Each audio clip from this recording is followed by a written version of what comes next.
रविवार दिनांक 18 ऑगस्ट रोजी सकाळी हिरज येथील शेतकरी बाळू माळी हे त्यांच्या शेतात आले असता शेजारच्या शेतातील विहिरीतून एक जोरजोरात ओरडण्याचा आवाज त्यांना येत असल्याचे लक्षात आले.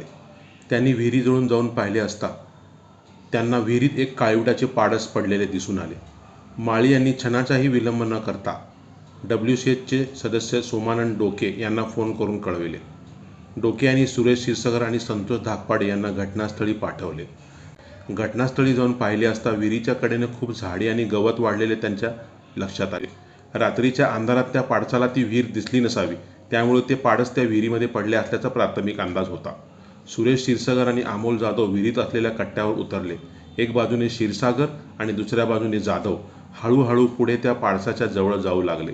पण पाडसाला कुठे माहीत होते की त्याला वाचवण्यात आलोय म्हणून. त्या पाडसाने घाबरून पाण्यामध्ये उडी घेतली.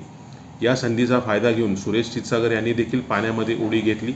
ते पाडस पाण्यामध्ये गेल्यामुळे सुरेश क्षीरसागर यांना त्या पाडसाला पकडणे सोपे झाले. आपल्या कडेवर घेऊन विहिरीच्या वरती आले.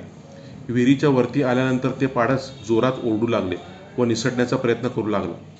WHच्या सदस्यांनी ते पाडस तंदुरुस्त असल्यामुळे लगेचच त्याला निसर्गात मुक्त करण्याचे ठरवण्यात आले. त्या पाडसाला सोडताना ते जोरजोरात हंबरडा फोडू लागले.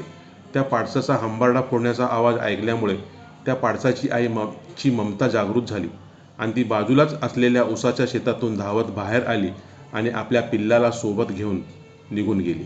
हे दृश्य पाहून उपस्थितांच्या डोळ्याचे पारणे फिटले.